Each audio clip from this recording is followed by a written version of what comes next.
Hi, folks. This is Ken Harmon, editor and founder of West Trade Review. Welcome to another episode of our Postscript interview series. Today, we have with us Anthony DiPietro, who is a gay sex poet and arts administrator, originally from Providence, Rhode Island. He has lived throughout New England and in California, New York, Oregon, and Tennessee. He's a graduate of Brown University with honors in creative writing. He also earned a creative writing MFA from Stony Brook University. He is now deputy director of Rose Art Museum at Brandeis University and currently resides in Worcester, Mass. He composed his 2021 chapbook and walked through from Seven Kitchens Press on a typewriter during the pandemic lockdowns. His new book that we're going to be discussing today, Kiss and Release, is his debut collection, and it is now available from Unsolicited Press. Welcome, Anthony. Thank you. Thanks. Happy to have you with us. Yeah, excited to be here. So I'm just going to sort of start with some broad philosophical kinds of questions that I think are going to lead us into, hopefully, a more specific conversation about the book itself. So in the past, poets were often referred to as seers, as prophets, as truth tellers. And of course, many of us still see poets this way now. What is the deep truth conveyed by your new book? That's a great question. I think the overall message that I hope people are left with at the end of the book is about resilience and what we can survive. It's not that, one of the early reviews kind of said there seems to be a loss somewhere here, but the book focuses a little bit more on just like the feeling that the feeling that everything seems a little familiar when we have a loss or we have a disappointment. We've been here before, and but we get through it, and that's kind of the book hopefully ends on a hopeful note about that we can get through it. Cool. In an essay that you wrote titled "Are Poems True?" You state, and I love this line: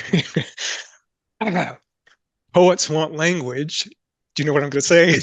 No, I don't. These are your words. Poets want language to hurt you in the heart, the brain, or the balls. What did you mean by that? And what are some ways that you think your new book does this? Yeah, I was reading someone online was posting something yesterday about this idea that the poet has to sort of disappear from the poem, and the words have to do what they have to do, and convey the ideas and the images. And I kind of couldn't agree with that less. I feel like that I respond most to a poem when I can tell that there's a true heart beating and a true soul speaking those words. So that's how I try to craft my poetry. I want to feel it viscerally. I want to know that there's a life on the other end, experiencing something, and I can connect with that. So I look for an impact. And how do I do it in the book? I think I'm a poet of memory, and so that's kind of where I start, and sometimes I start in dreams. But when I'm revising, which is kind of where the magic really happens, I want to test every line, that there's something dynamic happening, and that there's something, nothing feels flat. There's an impact to every line, whether it's feeling or movement. I think there's a lot of movement in this book. Excellent. I was wondering about that label that you gave yourself, gay sex poet. Yeah. Do you see it as a way to place your work in direct conversation with other gay poets of the past? I think of specific poets like Reginald Shepard and Timothy Liu, and I mean, there's many others, obviously. Or is it more specific than that for you? Like, why did you choose that label? It's interesting. I do think about lineage a lot, and so it is kind of a statement to say gay sex poet. And but I started calling myself that after I was actually anthologized in a book called Pan's X, Queer Sex Poetry, and I was like, they took like three of my poems. But when I put it on the back of the book, what I was really thinking of was actually, I was thinking about what detractors might say. That someone could read this book and kind of say, there's so much of this type of content in here that it's trash, or it doesn't have value because this poet is just like inordinately into sex and intimacy, and that's all it's about, and it can't be about anything deeper than that.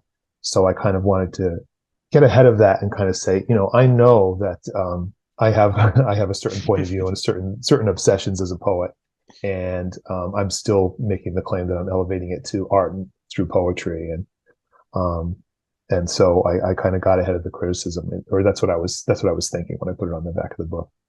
That's excellent. That was probably a good idea. Because society tends to like dismiss things that, I don't know, maybe go against the grain of what society expects from people, especially gay people, right? Mm-hmm. And an easy way to dismiss that is just to say, "Oh, look at all the gay sex. There's nothing else there to see," Yeah, right? yeah, exactly. So your new book is titled "Kiss and Release." Why that title? What's its significance to you? Yeah, it, Kiss and Release first came up in conversation. I was talking with a friend from grad school about what I was working on in poetry, and also asked about my dating life. And I kind of said, "There's not finding a lot of keepers." So we kind of were making jokes about that. And he said, "Oh, so it's a catch and release program." I said, "Well, yeah, more like kiss and release." And then I said, "I think I'm going to name my book Kiss and Release." And it's funny that it never occurred to me to write a poem called Kiss and Release. So that phrase is only on the cover. But that ampersand that links things is a motif throughout the book.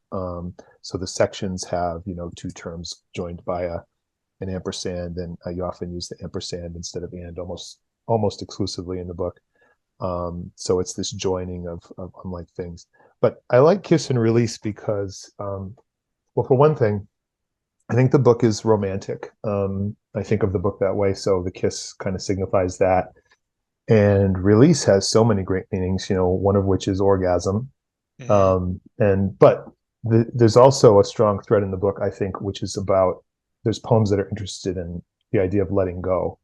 And how do we do that when it's the advice you get all the time, and it sounds like something um, that should be easy, let go of the past, let go of this or that happened. And I find in my life experience that it's much more difficult than, what sounds like it should just be like, let go, right? Like the easiest action you could possibly do. But there's like a lot of fraughtness around letting go and Yeah, for sure. and how do you do it? So yeah, so there's um, I tried to I saw that thread in the book, and I kind of liked the way release, almost stands in for half the book.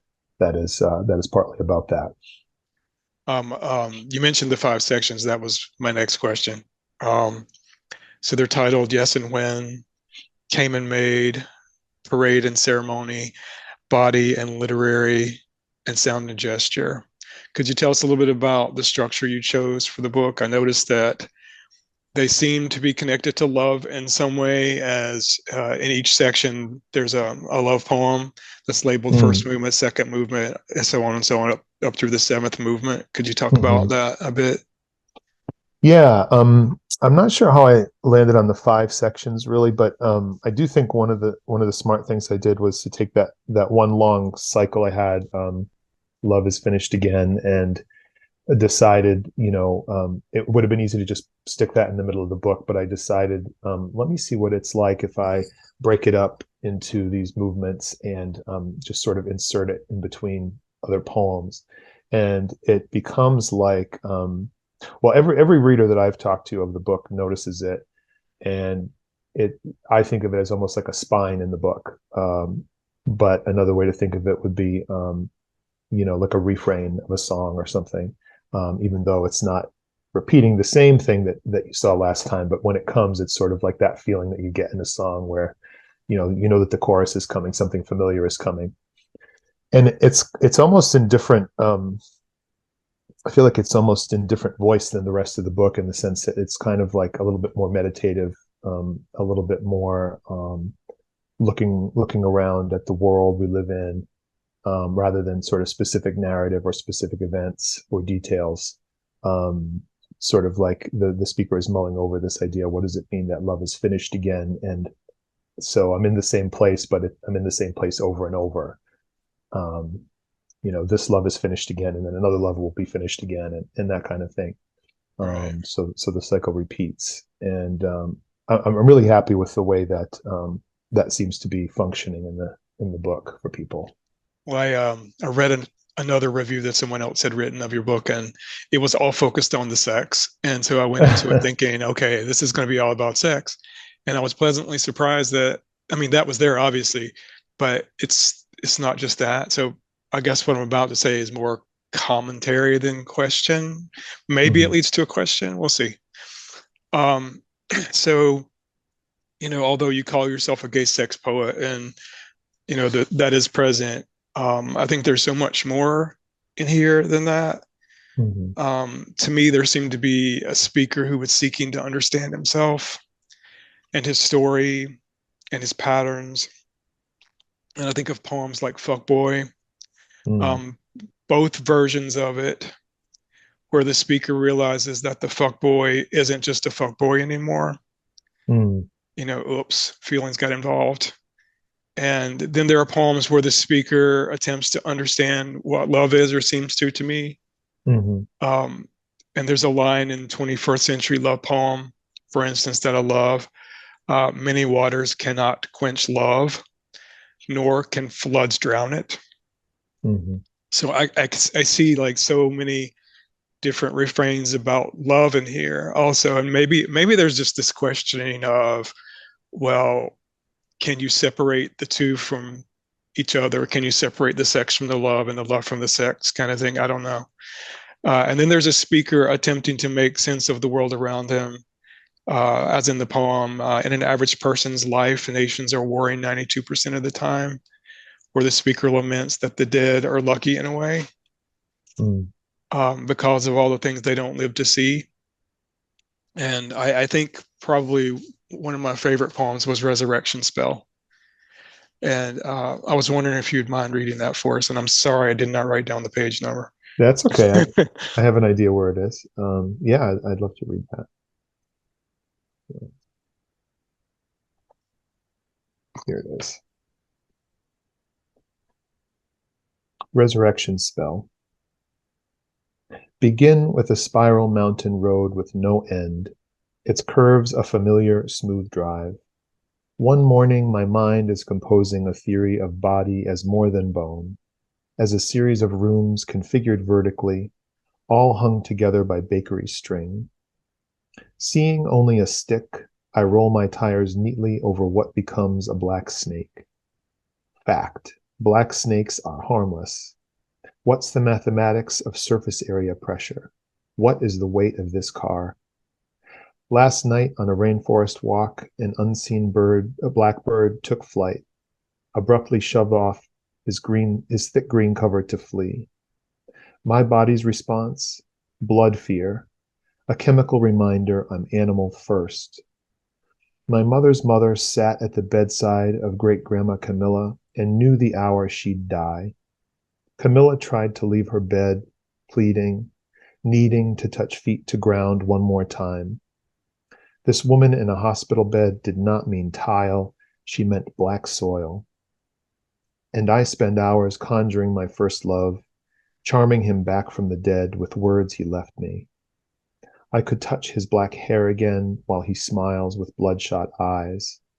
When last I saw him, his body was simply slack weight, a deflated membrane his mother would sponge wash. Fact: a snake run over slithers back into the greenery soundlessly, not even curling its tongue. Fact: its vertebrae are cracked, its ribs are crushed, its injury will be lethal, but not right away. I'll still be driving home, radio loud, raising songs that bring my baby alive. A snake in this kind of pain takes a long time with its dying. Thank you.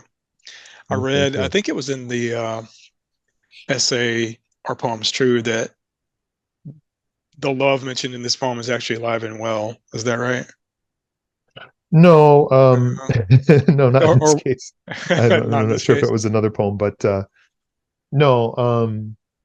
But yeah, there is something about that poem that reaches for almost a spiritual level, more than some of Yeah, the other poems, and so I appreciate that that one stood out to you. yeah, I think it's beautiful. Thank you. Um, I like how you associate the love with the snake, you know, and Mm-hmm. it's a great poem. Yeah, one of the things I, I guess one of the ways I work is I try to bring together some unlike things, and see if it see how it works, see how they kind of interplay, and in that case, it just kind of worked out beautifully. Um, what specifically prompted it for you? Well, so I can remember when I wrote that poem. I was at a writing residency in Western North Carolina, um, outside a town called Hot Springs, which is basically an Appalachian Trail outpost with like 300 people year-round population. And this residency is up a mountain like 7 miles outside the little outpost. So you're really isolated. And I was there for 3 weeks, and I was working on a memoir, which was about my first partner died of alcoholism. And so I was working on a memoir about this. And I stumbled across these emails that my partner and I exchanged in the first like 3 weeks that we ever knew each other. You Oh, know, the exciting, the like, oh, last night was so great, can't wait to see you again tonight. You know, the forming the little pet names and all of that kind of thing. And I sort of put away the memoir and wrote this poem, and drove away from that residency, and I haven't touched the memoir actually since then. oh It was wow. like, yeah, it was a little bit, yeah, I mean, I'm sure I'll come back to it one day, but it was just sort of this powerful emotional experience to read through those emails again, kind of knowing, I had 10 years with this person, and but I didn't know that at the time, right? So it was just going back into that beginning moments was just a really powerful experience, and this is the poem that came of it. Yeah, I think writing about loss is difficult, and writing about individual, that kind of thing. It's very, very difficult to do because when you delve into that, you bring up all those old feelings and emotions that you haven't felt in a long time, and sometimes it's Mm-hmm. kind of not fun to deal with. It's a Mm-hmm. beautiful poem, though. Thank you. Yeah, um, I'm glad I got some beauty out of the experience. you Yeah. you did. So is there a poem that is one of your favorites in the book that you'd like to read? Yeah, there's a poem I'm fond of, and it's another interesting thing is that none of the fuckboy poems in the book were published by any journals. So there's certain poems that are sort of my babies that didn't get published. Okay. So I'm going to read one of those. I'll read "Unrequited Fuck Boy." The way I love you is only possible because I know next to nothing about you, boy from the neighborhood. I know your eyes that look as if you wear permanent eyeliner. I love the lashes that protect them and could swat a fly from across the sunroom. I know your rules like condoms, no exceptions. While we make love, I insist you look deep in my eyes, and if you force me to insist one more time, I may playfully slap your cheek while I whisper. What is more intimate than a whisper? What is the real reason you can't love me back? Is it your white collar family with their sailboat in the bay and summers on the island? Is it because I prefer the taste of artificial coconut to your unsweet, earth safe, organic water?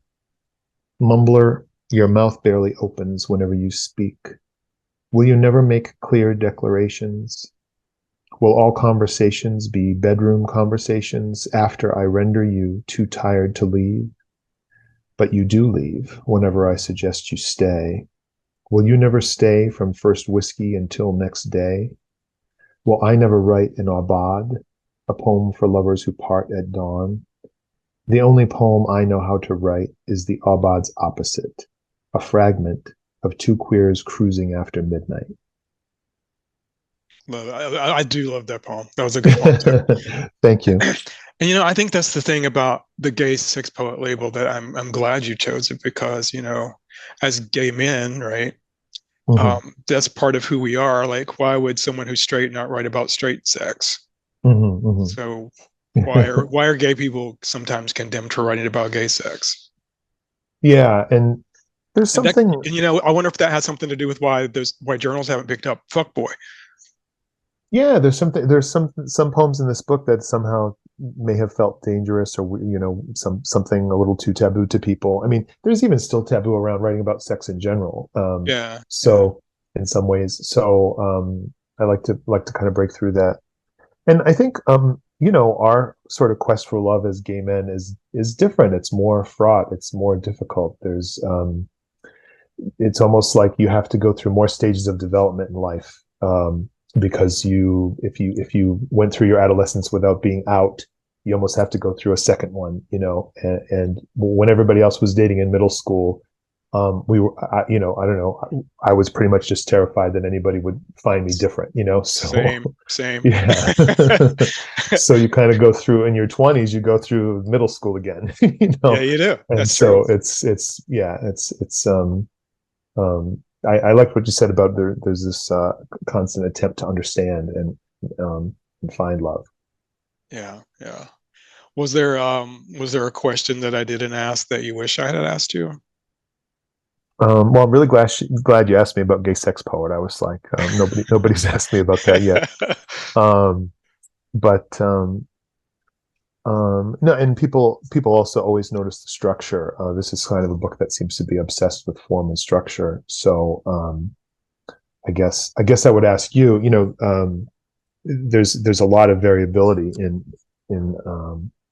some of the poems are more formal. Some of them are blocky prose poems. Some of them the lines go all over the page. What was your experience like with kind of encountering that as a reader? I like variety, and Hmm. yeah, I found it interesting that they weren't all exactly the same. You know, Hmm.